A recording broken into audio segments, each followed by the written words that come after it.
Aplauso al Rey de Reyes, al Señor de Señores.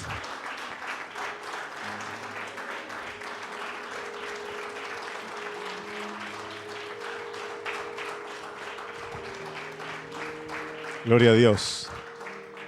Y sean todos muy bienvenidos, hermanos, también los que nos están mirando a través de las redes sociales, también sean bienvenidos y vengamos expectantes a la presencia de Dios. No vengamos como si esto fuera un jueves más, un culto más, una reunión más, no.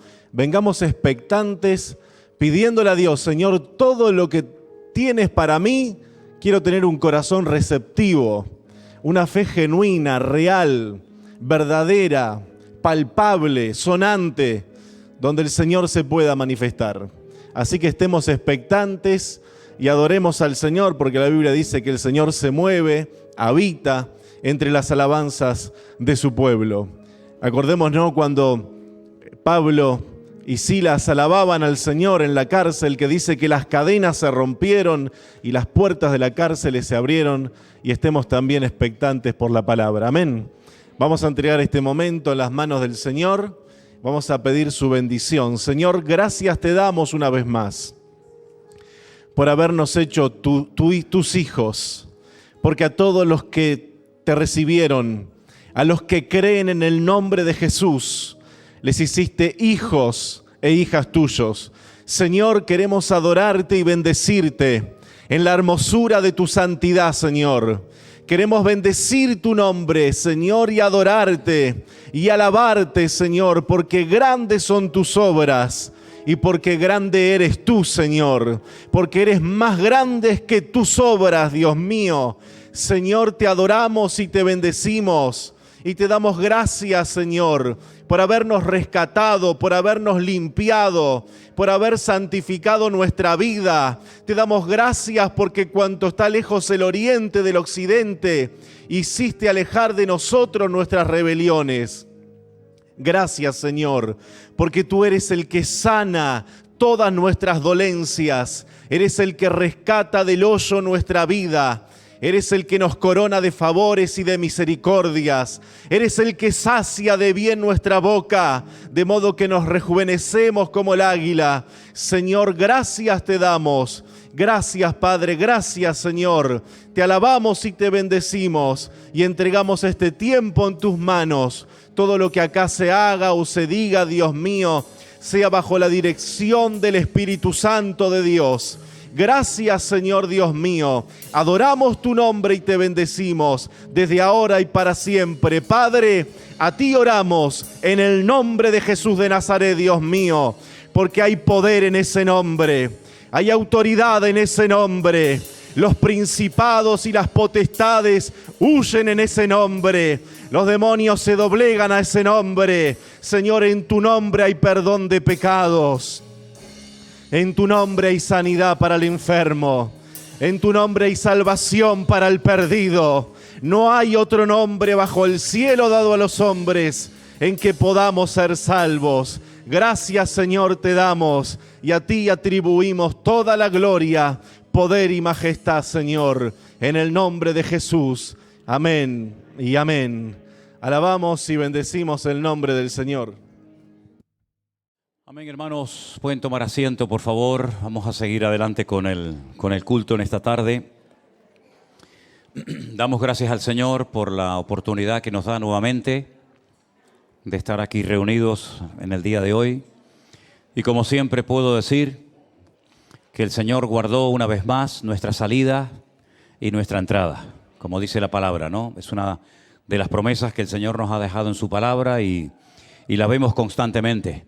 Cada vez que tenemos que salir, en esta ocasión estuvimos, como bien saben ustedes, en Israel, con un grupo grande. La gente estaba asombrada, la gente nos paraba en la calle y nos preguntaban de dónde éramos, cómo nos habíamos atrevido a ir en este momento a Israel. Y la respuesta que todos le dábamos siempre a la gente es que en este momento es cuando hay que venir aquí, a apoyarles. Una cosa es el amor a distancia, y otra cosa es levantar los brazos caídos, la gente que está muy necesitada a veces de un abrazo, de una palabra de aliento, Una noche en el hotel en el que nos quedábamos, invitamos a una serie de hermanos que yo conozco de allí, que nos vinieron a visitar y estaban tan agradecidos por ver que hermanos de muchas partes del mundo, porque no solamente fueron hermanos de aquí de España, también vinieron de Estados Unidos, de Perú, de México, en fin, de diferentes lugares, de Argentina, de Chile, y no quiero seguir nombrando porque a veces de Uruguay también, Colombia, en fin, de muchos sitios, pues se quedaban sorprendidos, decir, gracias hermanos, gracias de todo corazón por estar con nosotros, por acompañarnos. Tuvimos la oportunidad también de escuchar a estos hermanos que nos visitaron esa noche en el hotel, no solamente dando las gracias por haber visitado su país, sino también orando porque algunos de esos hermanos y otros muchos tienen a sus hijos en este momento en el ejército. Concretamente una hermana que nos visitó esa noche, por cierto, de Argentina, tiene a 2 hijos en el ejército. Conocemos a otros hermanos que no estuvieron esa noche con nosotros, que también tienen a sus hijos en el ejército, unos en el norte, otros en el sur, en la Franja de Gaza. Y vimos un país triste, un país que nos llamó mucho la atención, primeramente porque lo vimos prácticamente vacío. Jamás habíamos ido, por ejemplo, a la fortaleza de Masada, que es uno de los lugares más visitados de Israel, y estaba vacío, solamente estábamos nosotros, no había nadie. Un lugar donde caben entre 150 y 200 autobuses y solo estábamos nosotros. Tremendo. Fuimos al huerto de Getsemaní, que allí hay que hacer colas para poder entrar, nosotros solos. Fuimos al monte de las bienaventuranzas, donde siempre hay muchísimos cristianos de todo el mundo, nosotros solos. Estuvimos en Tiberias, por cerca del mar de Genesaret, y como bien saben ustedes, pues hay un hermano, hay varios, pero hay un hermano que alquila un barco y tenemos un tiempo de alabanza y estuvimos cantando unas alabanzas juntos, y era el único barco navegando en el mar de Galilea, porque, bueno, los grupos no podían ir, las líneas aéreas suspendieron los viajes, y la verdad es que es muy impactante, ¿no? Ver ese país alegre, que siempre están cantando y danzando por las plazas, por las calles, ver a la gente triste, cabizbaja, la verdad es que es muy impactante.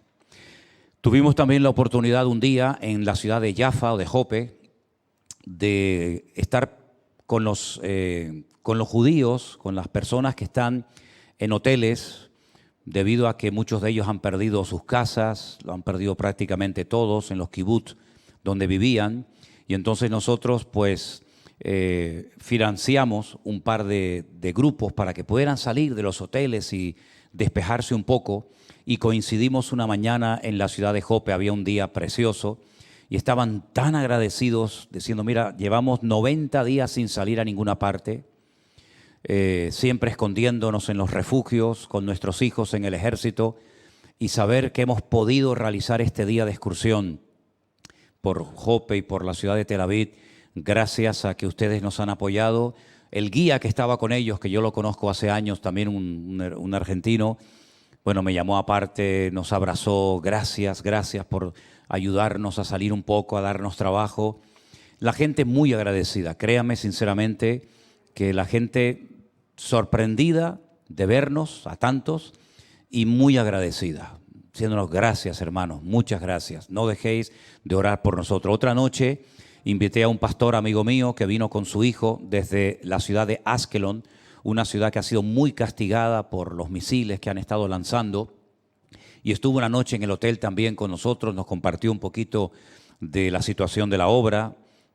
Han estado más de 2 meses la iglesia cerrada, porque al no tener un refugio no podían celebrar los cultos, y bueno, aunque nos invitó a que fuéramos un viernes a tener una reunión con ellos, no pudimos, en fin, porque teníamos otras obligaciones, otras cosas, pero sobre todo, hermanos, lo que nos pide todo el mundo, todo el mundo, es oren por nosotros, no dejen de orar por nosotros. Yo sé que lo estáis haciendo, amén, hermanos.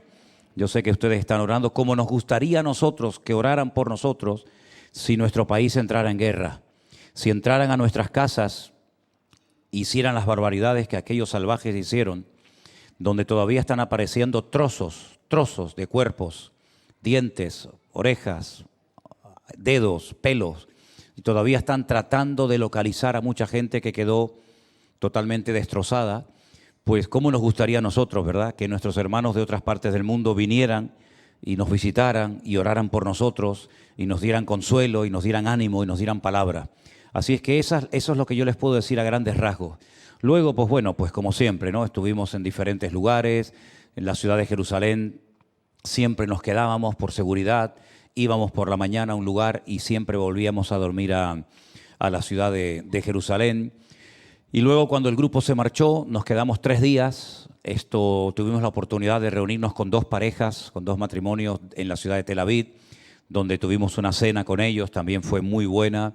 El sábado viajamos a visitar a un matrimonio encantador, ya muy mayores, en la ciudad de Tiberias. Nos llevaron a la casa de uno de sus hijos y conocimos a la esposa de su hijo también. Tuvimos un tiempo allí extraordinario y luego ya pues el domingo regresamos. Pudimos grabar algunas cositas, no sé si ustedes las vieron. Armando las ha estado subiendo a nuestro canal de YouTube.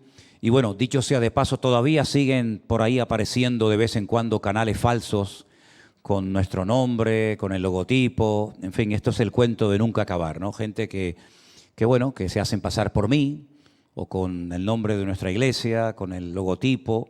Y bueno, pues en fin, piden dinero, engañan a la gente. Tengan cuidado con eso, sobre todo nosotros que ya somos, digamos, de casa y sabemos cómo funciona todo esto. Tratemos siempre de aclarar a la gente que no todos los canales que hay por ahí son nuestros. De hecho, yo no tengo un canal propio ni en Facebook, ni en YouTube, ni en nada. Pero todavía siguen apareciendo muchas personas que les gusta, ¿no? Que les gusta jugar a todo esto. Tenemos unos hermanos de Mallorca, de la isla de Palma de Mallorca, que yo no sé si se han presentado. Ya os presentasteis, ya os conocen, ¿no? Muy bien. Yo los acabo de conocer hace un ratito. Estáis de vacaciones por aquí, por Canarias, ¿no? De isla a isla. Y tiro porque me toca, ¿no? Muy bien, hermanos, que Dios os bendiga mucho. Saludos de todos los hermanos de Israel. Por favor, no dejéis de orar por ellos. Hay algunos anuncios también importantes que queremos compartir. El primero tiene que ver con una actividad que ya se ha hecho en otras ocasiones. En esta ocasión es para el día... ¿Vanessa está por ahí? Sí. El día 13 de este mes. Está ahí. Bueno, es que esta pantalla está apagada, ahora. El Día de la Familia, el día 13 de febrero, martes, a las 11 de la mañana, una actividad, los padres con los hijos, ¿vale? No es solamente para mandar a los niños al puerto de la Cruz y tener un día especial con ellos, en fin, de juegos, de reuniones, sino también queremos que los padres vayan con sus hijos, ¿de acuerdo? Así que ténganlo presente el martes, día 13. También queremos anunciar, no sé si se ha anunciado con anterioridad, el primer campamento que vamos a llevar a cabo para jóvenes en Estados Unidos, en el mes de mayo. Las fechas son del 15 al 19 de mayo. En Estados Unidos, Anderson va a estar viajando en ese mes para llevar a cabo un campamento solamente para jóvenes. Es la primera vez que lo hacemos, vamos a ver cómo sale y espero que haya una buena respuesta. Hoy me estuvieron escribiendo de México, de Colombia, la gente me decía, ¿por qué no lo hicieron aquí? ¿Por qué no lo hicieron aquí, donde tenemos cientos y miles de gente en Colombia, en México y en Centroamérica y Sudamérica, ¿no? Bueno, hermanos, estén orando por todas estas actividades, que Dios las bendiga. No son actividades para entretener a la gente, son actividades para traer bendición, para que la gente crezca, se desarrolle, maduren como creyentes, y queremos atender a todas las etapas, ¿no? A los niños más pequeños, a los adolescentes, a los jóvenes, porque probablemente ya nosotros que tenemos una edad, a lo mejor, digo a lo mejor, no estoy plenamente seguro de lo que voy a decir, pero a lo mejor no veamos una persecución tremenda contra nosotros, pero os puedo asegurar que los jóvenes y los adolescentes sí lo van a ver. Las cosas están cambiando de una forma tan tremenda, pero tan tremenda y tan galopante, que no nos cabe la menor duda de que los niñitos y los adolescentes y los jovencitos de la iglesia tenemos que prepararlos y decirles que lo más probable es que en los próximos años venga una tremenda persecución contra los que nos llamamos cristianos aquí en Europa. Sí, aquí en Europa. Hay más de 60 millones de musulmanes en este continente No digo todos, pero muchos de ellos son tremendamente radicales, que odian a los cristianos y que consideran que las personas que no creemos y no somos como ellos, y a las mujeres que no se visten como ellas, etcétera, etcétera, pues hay que de alguna manera eliminarlos. Así es que probablemente los próximos años, estos niñitos que están ahora aquí en la iglesia, pues experimentarán algo que a lo mejor a nosotros no nos toca muy directamente, pero que dada el crecimiento y los objetivos y los planes que lo dicen abiertamente, no es que se ocultan, no es que no dicen las cosas para que la gente no se... No, es que ellos lo dicen abiertamente. Vamos a por ustedes. Queremos conquistar la Torre Eiffel y convertirla en una mezquita gigante, y queremos poner mezquitas por toda Europa, y queremos que el Islam y la Sharia, la ley islámica, pues se ponga en todos los colegios y en las universidades, y que todas las mujeres usen el velo y que las iglesias sean cerradas. Ellos lo dicen, es decir, no se cortan en eso. El objetivo de ellos es conquistar Europa para el Islam, y bueno, están haciendo todo lo posible, presionando. Quiero decirles que la mezquita más grande de Europa se está construyendo aquí en el sur de nuestra isla de Tenerife, por si no lo sabían, ¿eh? La mezquita más grande de Europa, aquí en Adeje, se está construyendo. El ayuntamiento creo que les regaló el terreno. Y en fin, estas cosas tenemos que saberlas, porque el día que se inaugure esa mezquita van a venir miles y miles de musulmanes a visitar la mezquita más grande de Europa, que hasta el otro día estaba en uno de los países de Europa, si no recuerdo mal en España, pero que las Islas Canarias están dentro del punto de mira de esta gente, ¿no? Así es que bueno, las cosas van a ir cambiando muy rápidamente. Lo que antes pasaban 30 o 40 años, hoy en día en un año cambia radicalmente. Cuando nos fuimos ahora a Madrid, que hicimos noche en Madrid antes de irnos a Alicante, el aeropuerto de Los Rodeos parecía Angola. Cientos, no quiero decir miles, porque a lo mejor sería muy exagerado, pero cientos y cientos y cientos de estos muchachos jóvenes que vienen en plena forma, porque a mí me llama la atención, yo me les quedo mirando y son atletas, no vienen escuálidos, enfermos, hechos polvos, sino que veía ayer unas pateras gigantes que llegaron a Canarias y salen caminando tranquilamente por su propio pie, 1,90, 2 metros de altura, con su teléfono en la mano, hablando con el padre, con la madre. Sí, algo increíble. La mejor forma de entrar hoy en día en España es en una patera.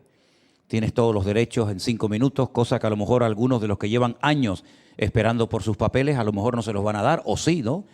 Pero así son las cosas.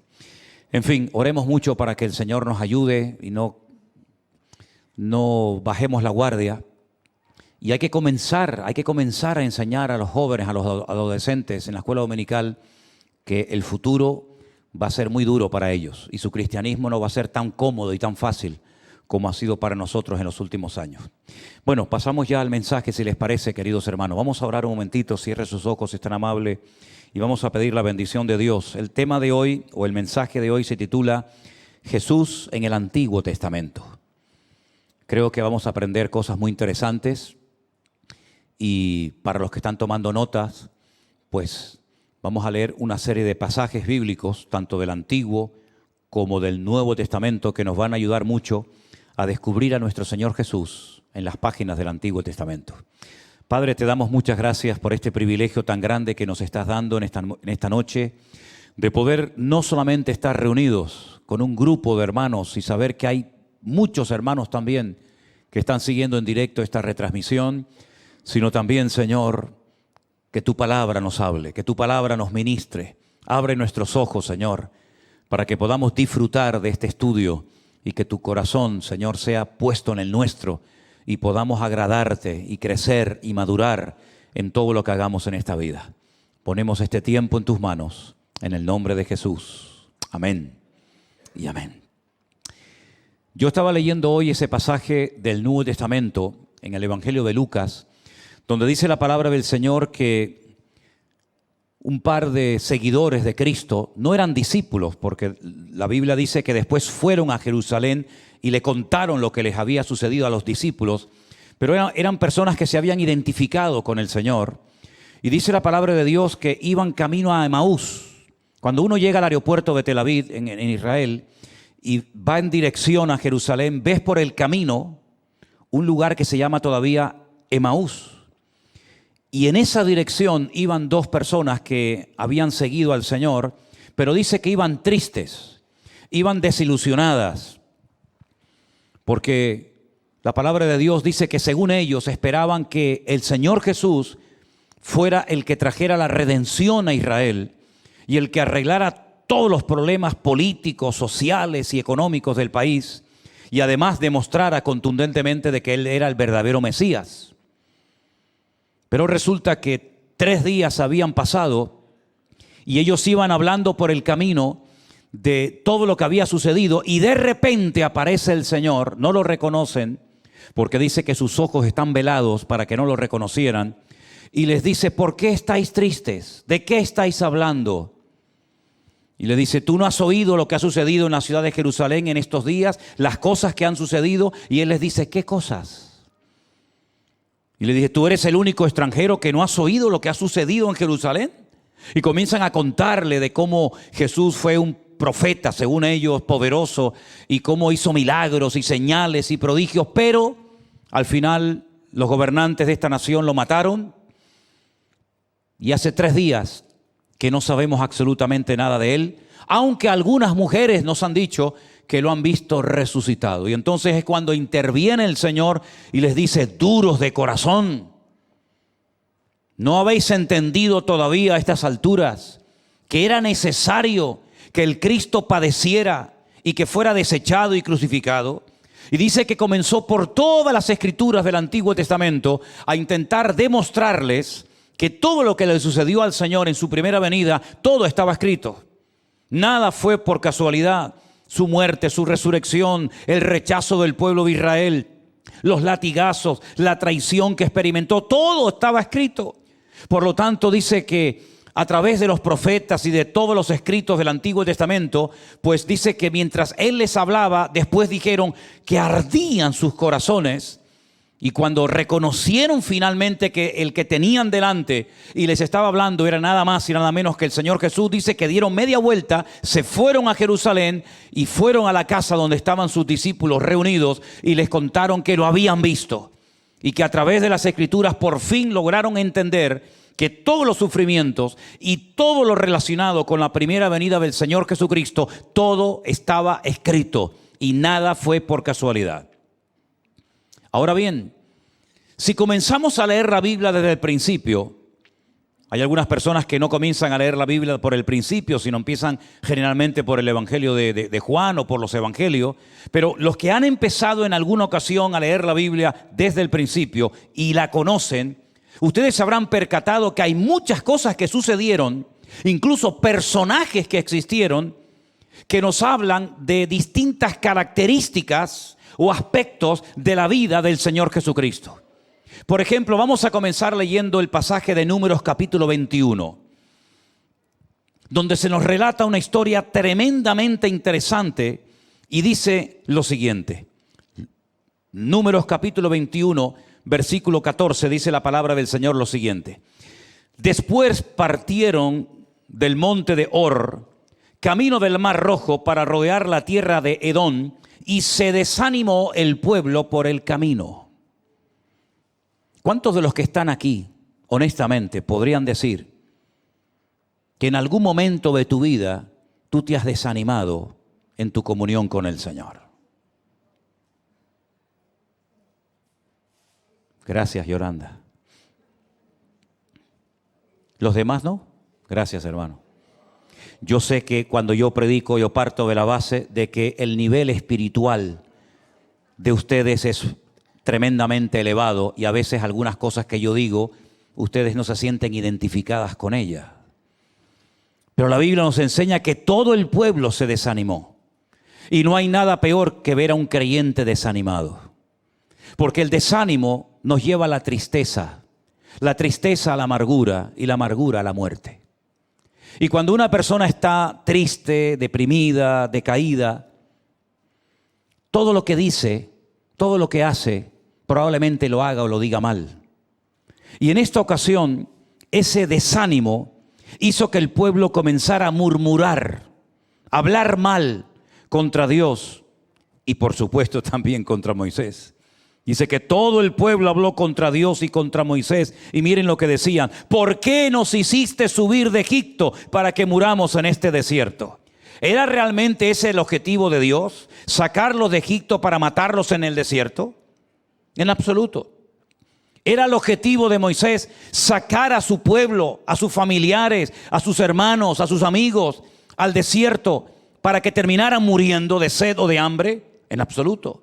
Pero ellos le dijeron esto a Moisés: aquí no hay pan, aquí no hay agua.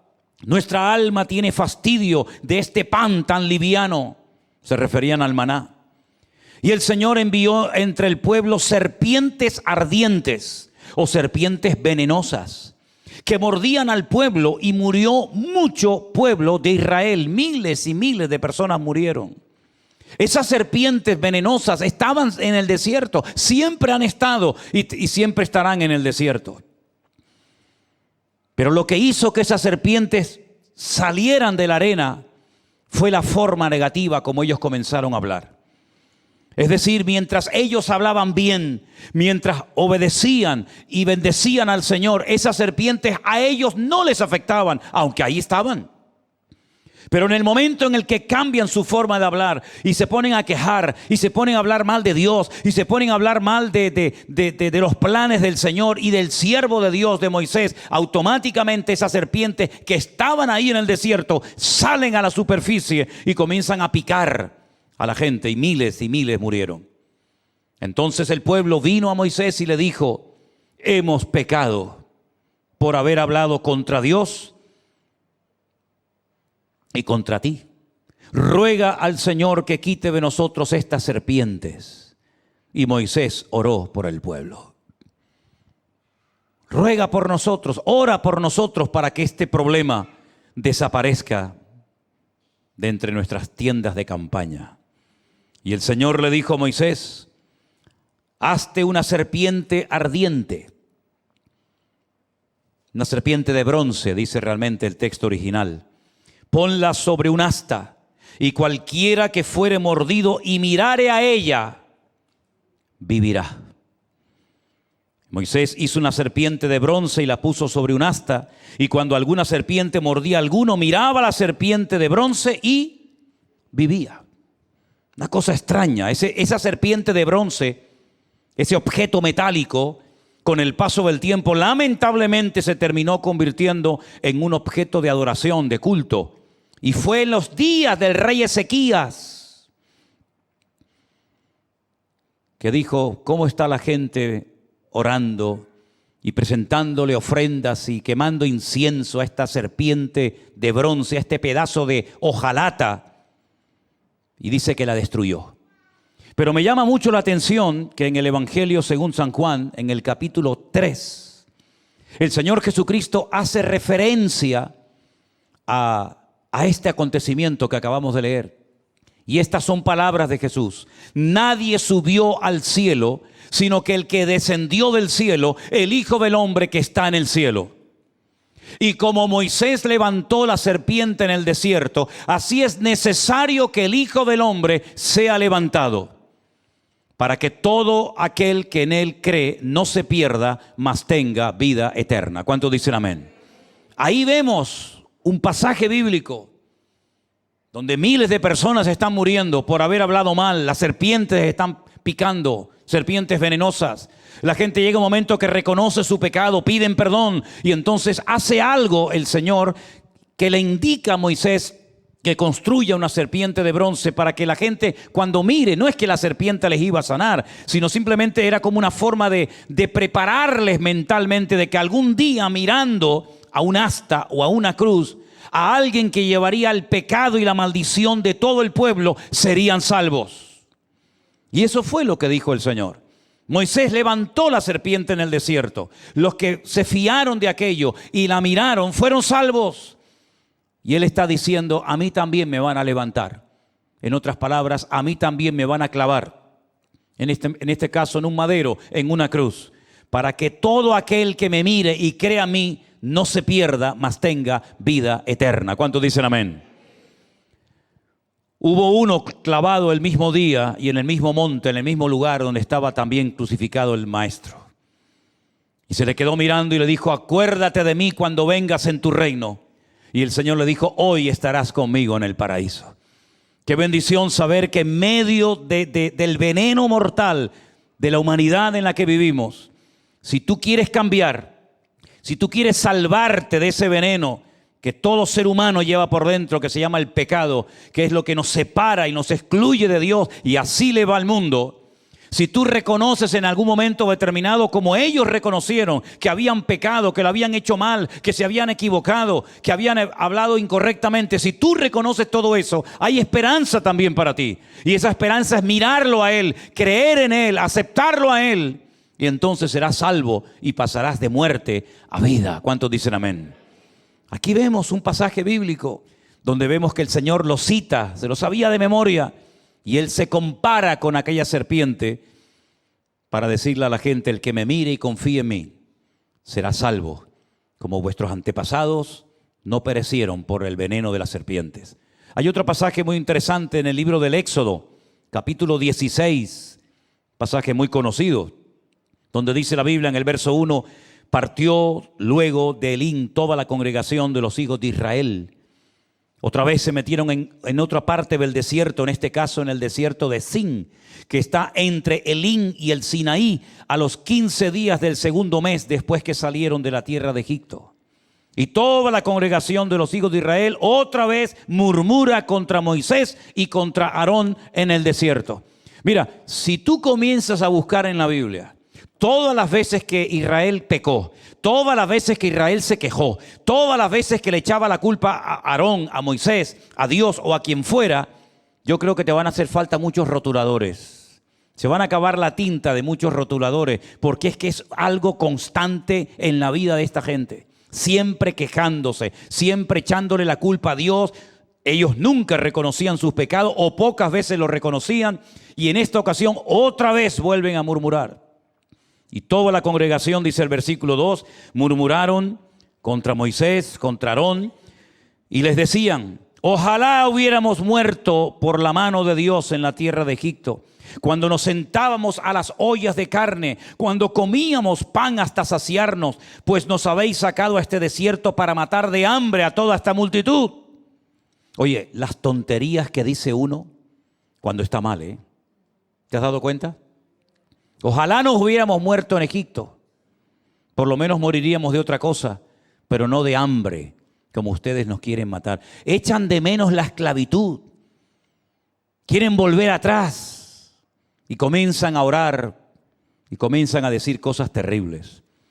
Pero el Señor le dijo a Moisés, verso 4: he aquí yo haré llover pan del cielo, y el pueblo saldrá y recogerá diariamente la porción de un día, para que yo pruebe si anda en mi ley o no.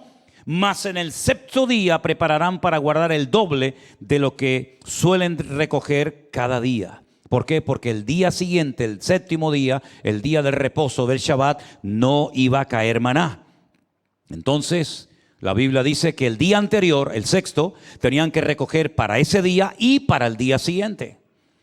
Y algunos salían el séptimo día, cuando el Señor les había dicho: no salgan, porque el séptimo día no habrá maná. Queridos hermanos, 40 años estuvo produciéndose este milagro cada día en el pueblo de Israel, salvo el día de reposo.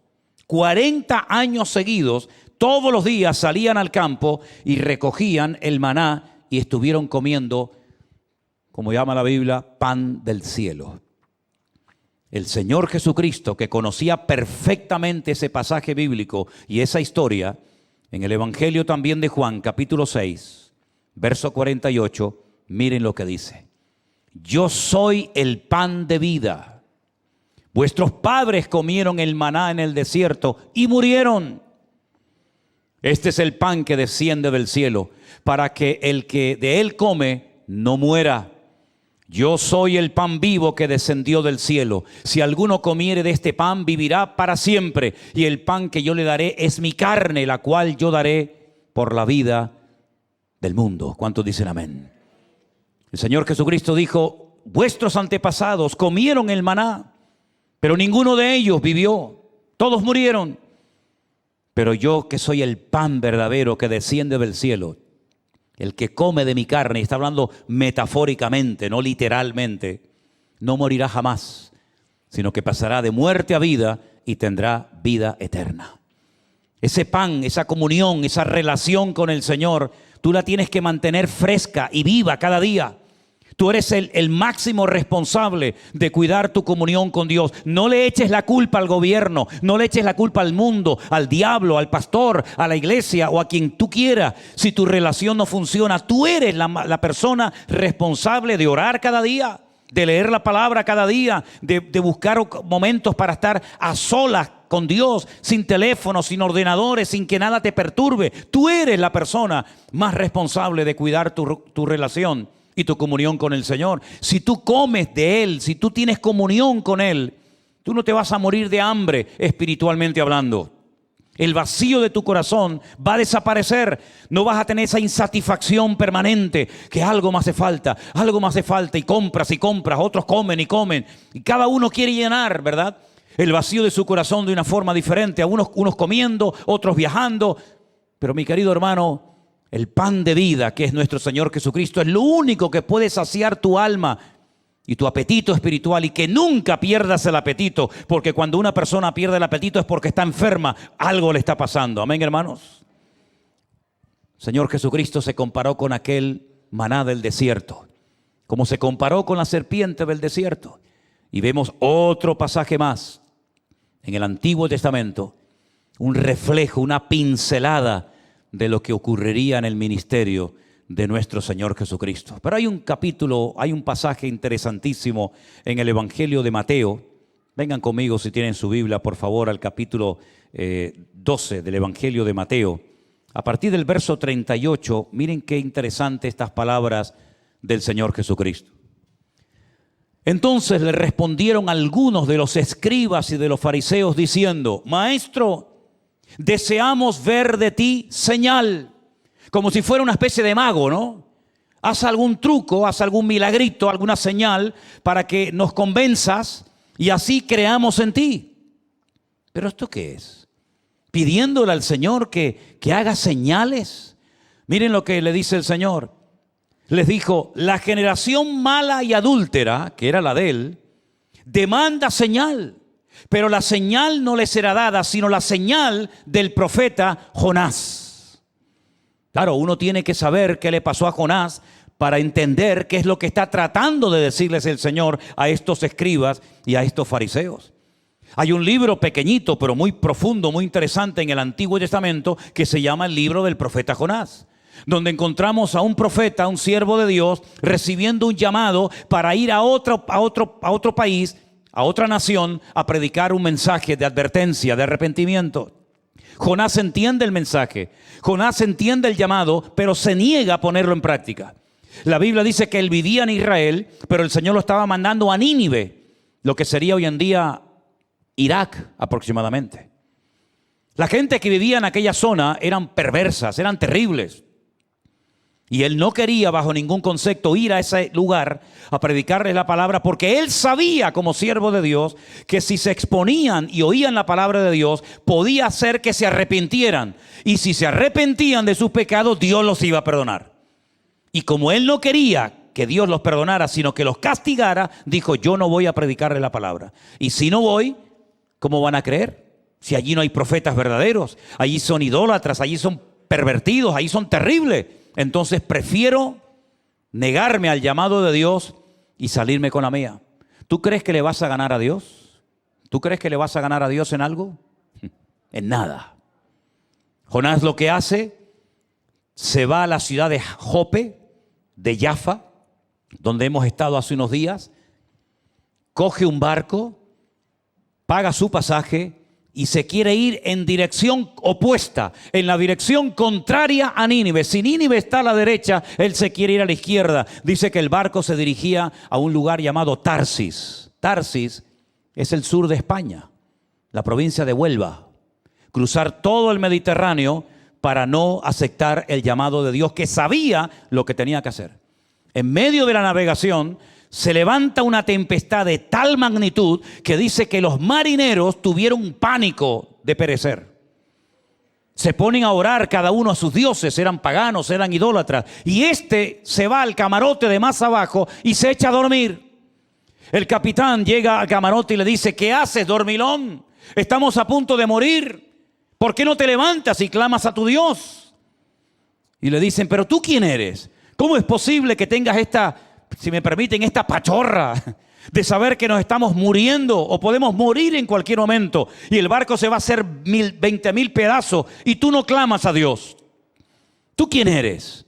Dice: yo soy un siervo de Dios, un profeta de Dios. Menudo ejemplo le está dando, ¿no? Diciéndole al inconverso: ponte a orar, en vez de al revés. Y él dice: lo que pasa es que esta tormenta está siendo producida por mi Dios. ¿Cómo que por tu Dios? Sí, porque yo estoy huyendo de la presencia de Él, como si se pudiera uno ir a una parte del mundo y huir de Dios. Ya lo intentó Adán. Oí tu voz y me escondí porque tuve miedo, y ahora otra vez lo mismo. Entonces lo que tienen que hacer ustedes para que se calme la tempestad, ¿cómo sabía este hombre lo que había que hacer? Lo que tienen que hacer ustedes es cogerme y tirarme por la borda. Y así, de esa manera, se calmará la tempestad. Porque yo soy el causante de que ustedes están siendo sacudidos por culpa mía, por culpa de mi desobediencia. Fíjate cómo una persona puede ir a un sitio y llevar paz o llevar una tormenta. Procura no tener nunca en tu casa un Jonás, ni enamorarte de un Jonás, porque si tenías un rayito de paz, te lo va a arrancar de cuajo, porque son así. Porque las personas como Jonás ni son felices, ni pueden hacer a los demás felices. Son personas que huyen de Dios, aunque conscientemente a lo mejor no sean conscientes de ello. Lo lanzan al mar.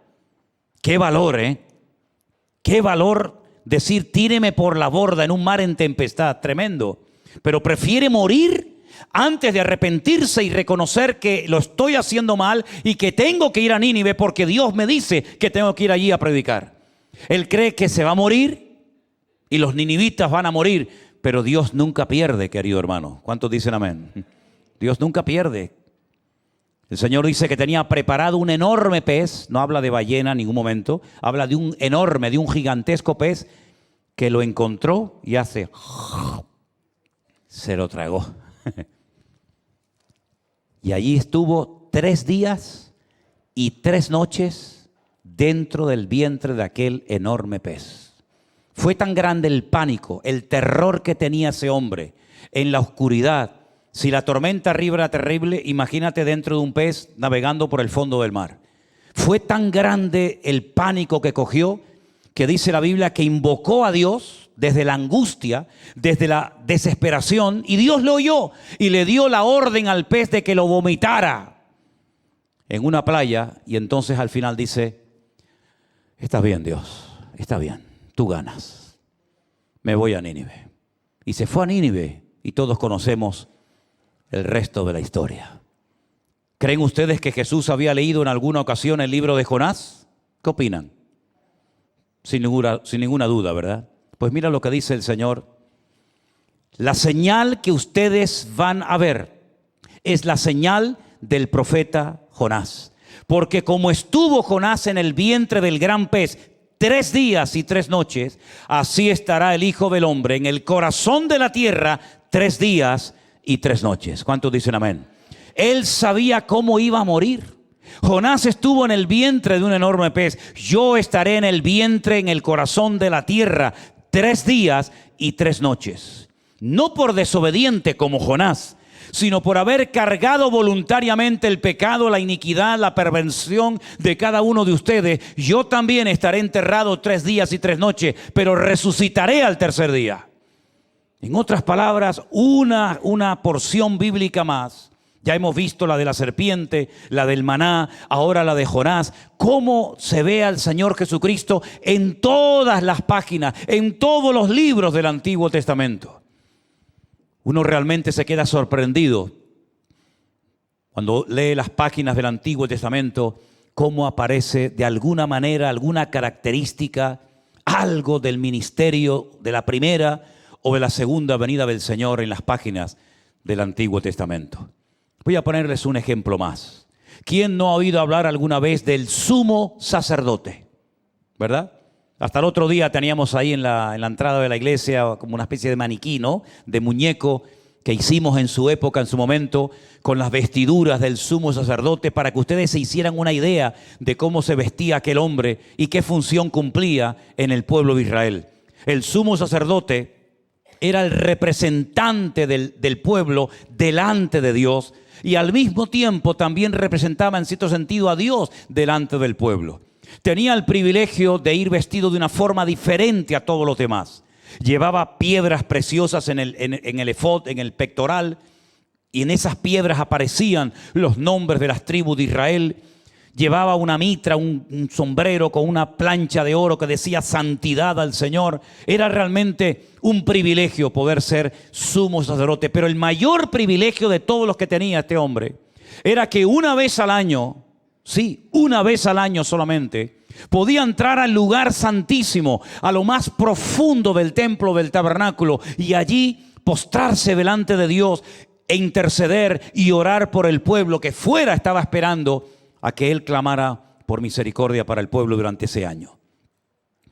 La Biblia nos enseña que los sumos sacerdotes tenían que ser de la tribu de Leví, pero la Biblia nos dice que Jesús también es nuestro sumo sacerdote. Pero si él no era de la tribu de Leví, ¿cómo es que él es sumo sacerdote? Si él era de otra tribu, de la tribu de Judá, porque dice que era sumo sacerdote según la orden de Melquisedec. Y me llevaría mucho tiempo explicar eso, pero ustedes saben quién fue Melquisedec. Melchizedek, el rey de justicia, un personaje en el Antiguo Testamento que se le presenta a Abraham, y dice la Biblia que Abraham venía de una guerra con unos reyes tremendamente poderosos, y le da parte del botín, la 10ª parte del botín se la da a este sumo sacerdote.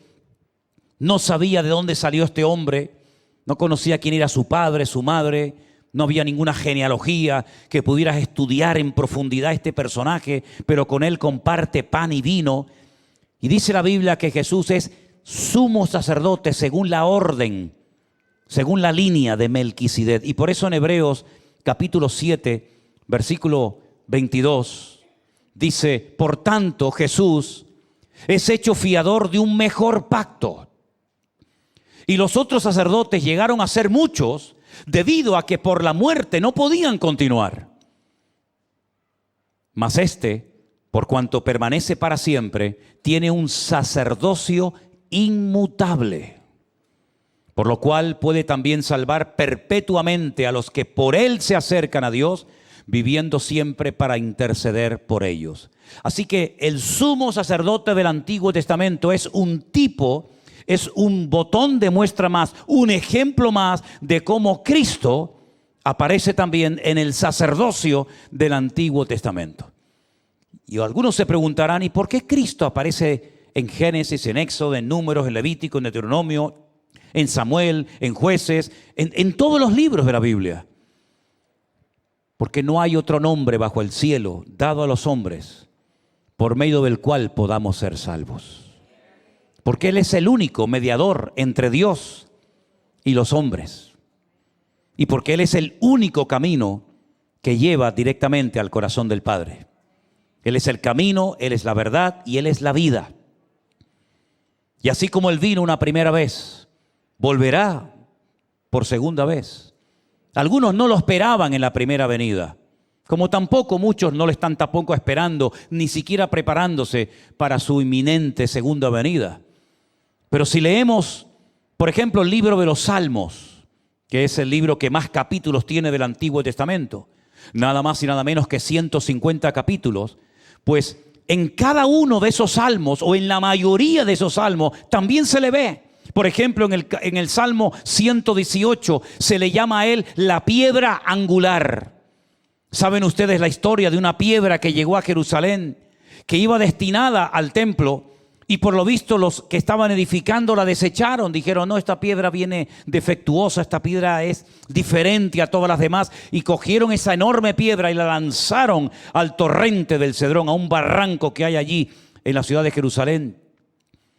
Y dice la Escritura que la piedra que desecharon los edificadores Al final vino a ser la cabeza del ángulo, la más importante de todas. Y tuvieron que bajar, recoger la piedra, y es la que cierra, la que tranca el ángulo de la muralla.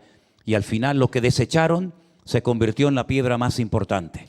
Así aparece Cristo como la piedra angular en el Salmo 118. El capítulo o el Salmo 22, lean el Salmo 22 y parece que hay un periodista al pie de la cruz apuntando todo lo que está viendo. Es increíble la cantidad de detalles que cuenta el salmista en el Salmo 22, cientos de años antes de la ejecución de Cristo. En el capítulo 22 se detallan sus sufrimientos de una manera increíble. En el Salmo 23 lo vemos como el pastor, porque Él es nuestro pastor y por lo tanto nada nos faltará.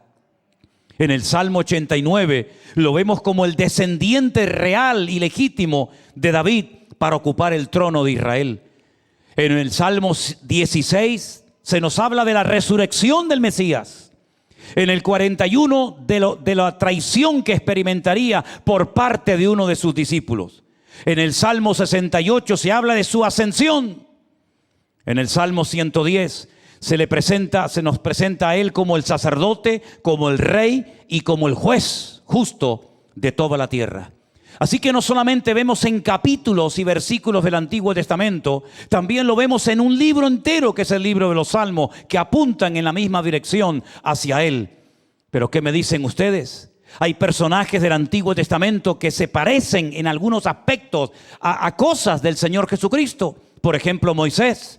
Moisés fue un hombre que libertó al pueblo de Israel de la esclavitud, jugándose la vida con el deseo de llevar a su pueblo a la tierra prometida. ¿Es que acaso Cristo a nosotros no nos ha liberado como Moisés liberó a su pueblo, pero no de un hombre, sino de las garras del diablo y de la muerte?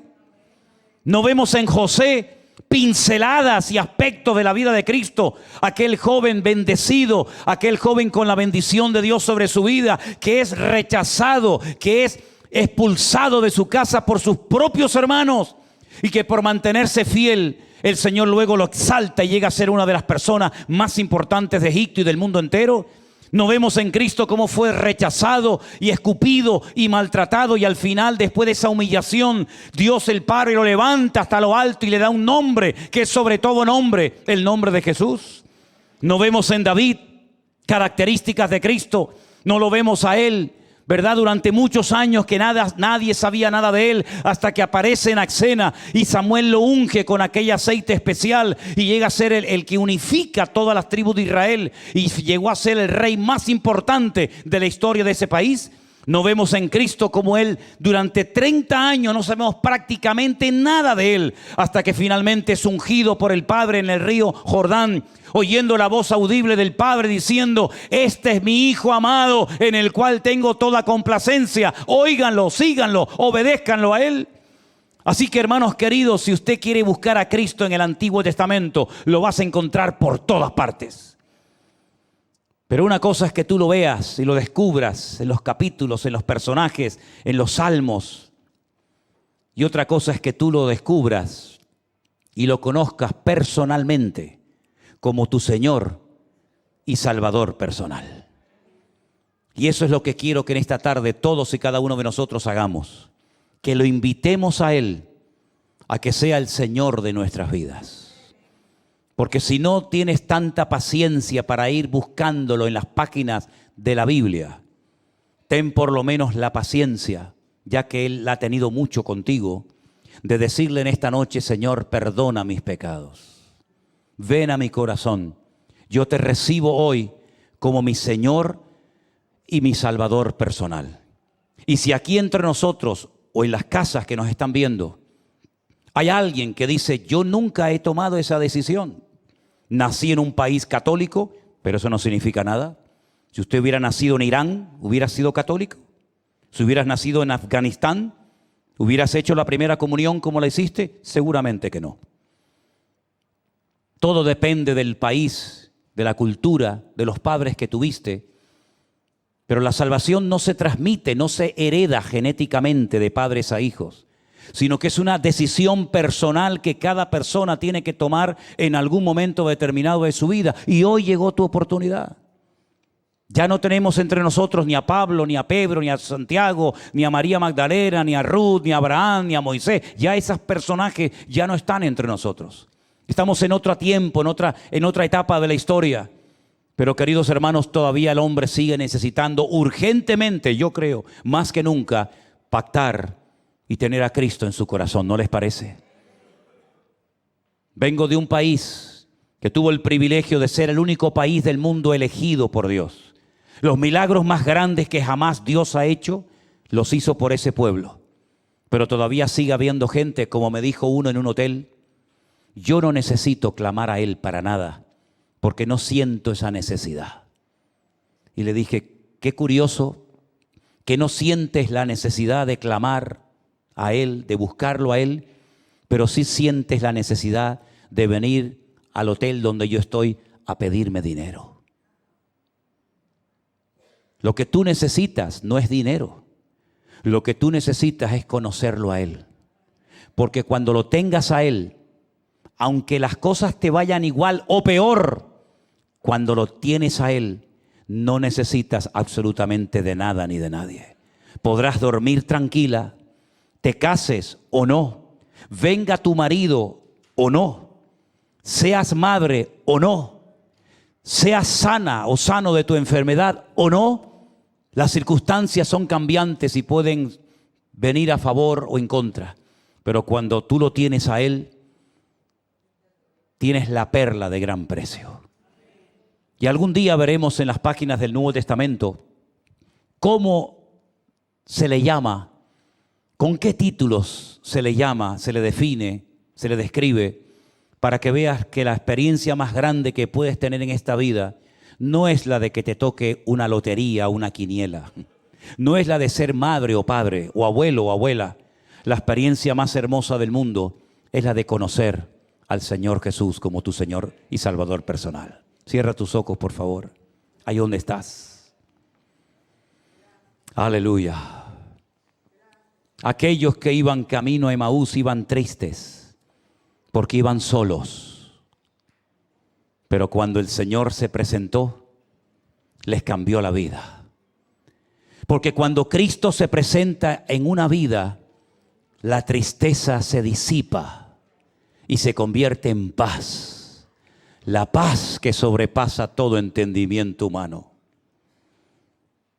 El vacío se llena, la noche se convierte en día, la tormenta se convierte en calma y en bonanza, de tal manera que merece la pena vivir para Él, incluso hasta morir para Él.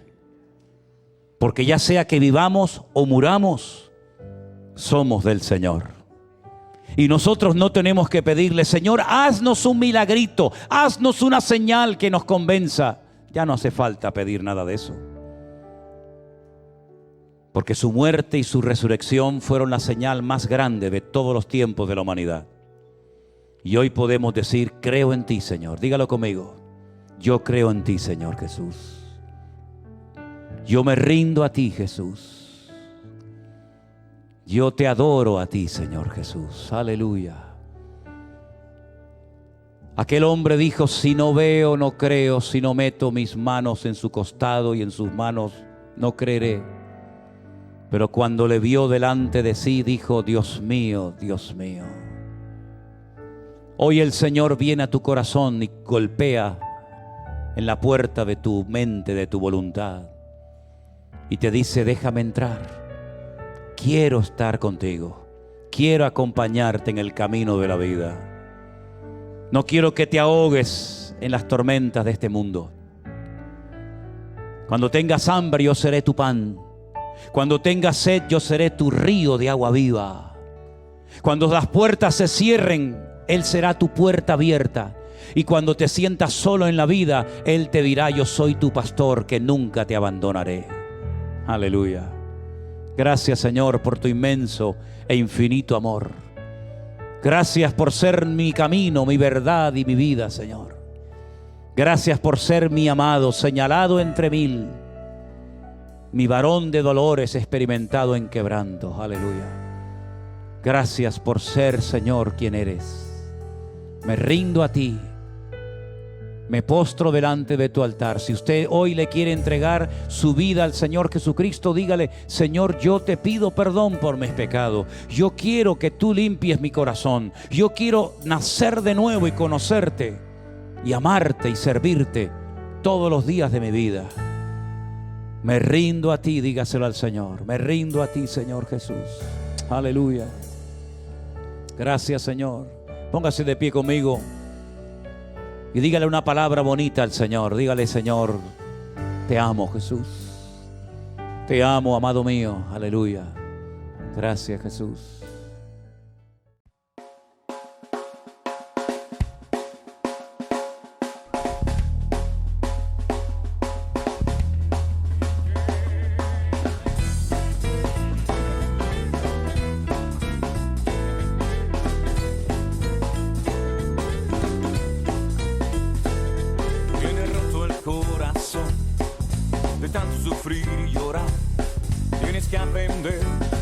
Descansar en Dios.